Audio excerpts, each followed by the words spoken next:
Well, the storm that started in Dallas, moving up through Oklahoma City, finally got to northeastern Oklahoma. It's about noon on Thursday. From that little skiff we got on Sunday, that was a preamble. We had a couple really sunny days, but this is the warmest it's been. It's right about 31 degrees right now. The wind's hardly blowing at all. We'll see how that changes this afternoon.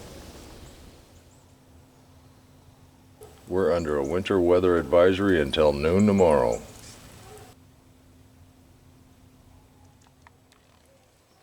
When you can't work in the garden, sit and watch the birds and watch the snow come down.